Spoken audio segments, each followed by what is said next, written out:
Hello my love, welcome back to my channel. I feel like it's been so long since I've had like a fresh brand new video for you, but today's the day. I am really happy to come and bring you this potent topic.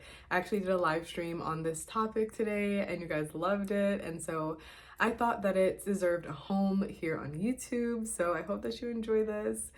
I want to start by saying I had so much energy and passion when this topic dropped in, and it just made it even more clear that I needed to make a video on it. So today's topic is 3 ways to drive men crazy with your feminine energy. Except it's not just men, it is also women, it's everyone. So stay tuned, buckle up, and I also have an extra additional bonus way, so technically it's 4, that if you stay until the end, you'll be able to learn what that 4th one is, and it's so juicy, so definitely stay. Okay, oh, also like, comment, subscribe, of course, and if you're new here, welcome. Okay, so I have my notes here with me, and I want to start with number 1. The first thing that I want you to know is men love a woman that knows what she wants. So number 1 is know what you want. When you are clear on who you are, your identity, what you like, what you don't like, what your morals are, what your values are, what you stand for, it is so incredibly attractive to a masculine man. It is so attractive because he's like, wow, this woman knows herself, and he feels like he has a full partner rather than someone that's like codependent on him or has no identity, is trying to like take over his identity. No, you have your own identity, okay? You are your own woman. You do your own thing, you have your own style, you have your own sense of self. So if you don't have that already, start working on that now, so that when you do come across your person, or you start dating, or you start courting, rotational dating, whatever you're doing, that you know who you are, because that way nothing can shake you. So you'll be grounded firmly in yourself, in your beliefs. You'll be rooted in who you are. So identity work is something I do a lot with my clients. It's something that I worked with and on myself before I started coaching, before I started working with clients, and it's a continual practice. You're continually getting better, you're continually learning more about who you are, about your likes and your dislikes. And it takes bravery to keep trying new things, to keep finding out what you like and what you don't like. So continue to learn, continue to grow, continue to become her, the woman that has it all, your dream version of you, your dream girl self, okay? And quick caveat, the Dream Girl Collective is my new group. It is my new program that is a library of different trainings that I've done, different videos, and even some recordings from my in-person live events that you can then listen to. We're also doing 3 recorded sessions live for the ladies in it. So if you're watching this in January 2025, that is so crazy. I can't believe it's 2025. That's so crazy. But if you're watching this in January, we have 1 live session the end of this month, 1 the end of February, and 1 the end of March, okay? So that is number 1. Number 2 is so important. They're all so important. Number 2 is so important. Number 2 is keep your word, okay? I need you to keep your word. It is so important for a man to see that you honor your word, because it shows him that you have a healthy masculine energy about you. Same as number 1, knowing what you want, identity work, ego work, masculine energy. It's really helpful when you know what you want and you don't let anything get in the way of that. And then on top of that, you keep your word.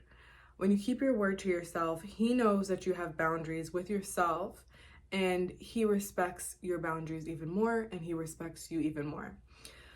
So men respect other men, so they respect masculine energy. And when they see that you keep your word, the word is masculine. So when you keep your word, he's like, oh, she has masculine energy. She has boundaries with herself. She keeps her word. Word is bond to her. And he respects it, because that shows a leader, that shows someone that's self-led.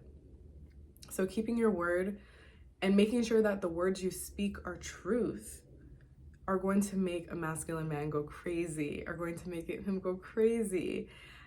This is something my clients do. This is something that I do. And I have men that tell me all the time, I love that you have boundaries. I love that you do what you say you're going to do and you don't do what you say that you're not going to do.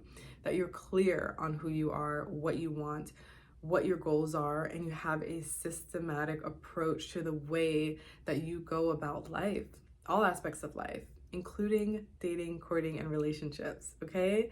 So make sure that you're speaking truth, your truth, and make sure that you keep your word. So for example, if you are not available for or open to kissing or holding hands on the first date, that is something that you communicate, and you do that verbally and non-verbally. So your body language will show it, and if needed, you will also be able to say that. So if you went ahead and kissed on the first date, then that person would be like, I can't trust her because she didn't even follow her own word. She switched up when she felt a certain way, when her feelings and her emotions and her hormones started to rage. She decided to abandon herself, abandon her boundaries. You never want a masculine man is repelled by a woman that throws away her sense of self-respect just because she feels a certain way, okay? It is repelling to them. So always, always, always keep your word. Okay, let's move on to number three. Number three, and don't forget we have an extra one, a bonus at the end, okay? Number three is actually one of the hardest ones for most people I found, for my clients, for myself, just in general, especially if you're a woman that has masculine energy that you use quite often, like you're teaching, you're hosting things, you're holding space. Number three is maintain an open heart. Maintaining an open heart. The reason why this is difficult when you have a lot of masculine energy, or you tend to use too much sometimes, is blockages can start to happen. And if you let too much ego come in, you're going to start to feel blocked. And that's going to stop the flow of energy, of life force energy, moving through your body, through your heart, and you're not going to be as connected to your heart. So the goal is to be able to speak that truth, which that comes from your heart, not your head, but your heart. And to, when something is not in alignment with your truth or with you, to then work through it, do that inner work, and then move on so that you can maintain an open heart and you don't close your heart out of fear or hurt, because that will hinder whatever future things that are happening for you in business, in love, in life, in general. So maintain an open heart, allow yourself to feel whatever it is, and then to release that from your body so that you can move forward and be present. That is probably going to be one of the harder things for most people to do, because when we're hurt, especially the older that we get, we end up holding on in our tissues and our soma and our fascia, which is a lot of the work that I do with my clients in person, is releasing that through movement and through breath, which, by the way, we have a retreat coming up. I have two things coming up. I have a retreat coming up February 28th through March 2nd in Arizona. The link will be below. And I also have my quarterly immersion on March 22nd called the Dream Girl Immersion. And we'll be doing somatic work in both. The retreat is just a little bit longer because it's a couple of days, it's a weekend, versus the immersion is one potent, jam-packed day of just like goodness, okay? So links will be down below if you want to join us in Arizona, especially if you're coming from out of town. You can buy everything below. Okay. So let's go to the next one. Let me make sure I have it, which is show your fangs.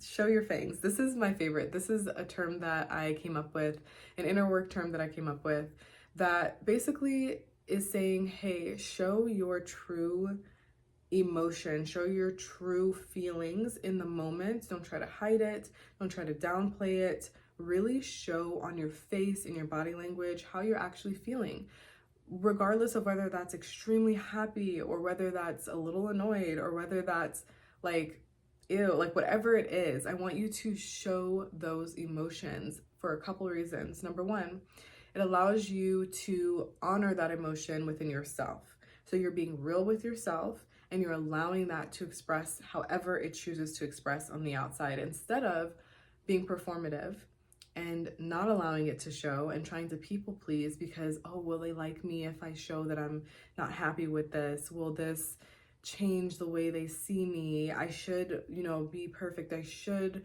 just say, forget about it. It's not that big of a deal. I should. I want you to forget about that. What I want you to do is show your fangs. Like when you see fangs of an animal or let's say a vampire, you know that they're capable of harm, that they're capable of biting back, right? I want that to be what you show on your face because that is so extremely attractive to men and everyone. It shows that you do not dim yourself for other people. It shows that you show up authentic 10 times out of 10 and that you care about how you feel so that they in turn have to care about how you feel. When you do the opposite and you hide, you're abandoning yourself. When you hide how you're feeling, when you're trying to contort yourself to fit other people's expectations, you are abandoning yourself. And guess what other people will do? They're going to abandon you. So show your fangs because it will get you the result that you're looking for, which is the ability to release, move on, have them make amends. It will bring you the actual results that you're looking for, even if it feels scary at first. And it takes practice. It's not something that people that are used to people pleasing will be comfortable with at first. But the more you practice it, the quicker that your response will be. And it might take a day or two for you to realize, how angry something made you. And then as you practice, it might take just a day. And then as you practice, it might take an hour. And then as you practice, it's in the moment. The goal is for it to be instantaneous in the moment so that you can move through it as quickly as possible and you're not dragging the past into the present or the future. Okay, so you're handling and taking responsibility for your own emotions. Okay, so that is everything, including my extra. If you like the concepts that I'm sharing with you here, you will love my immersions, you will love my courses, you will love my Dream Girl Collective. All of that is linked below. I cannot wait to see you in another video. Comment below what your favorite takeaway was or any story that you have to share. And if you're happy and liking this content and you want more of it, let me know by commenting below, okay? All right, I will see you in the next one.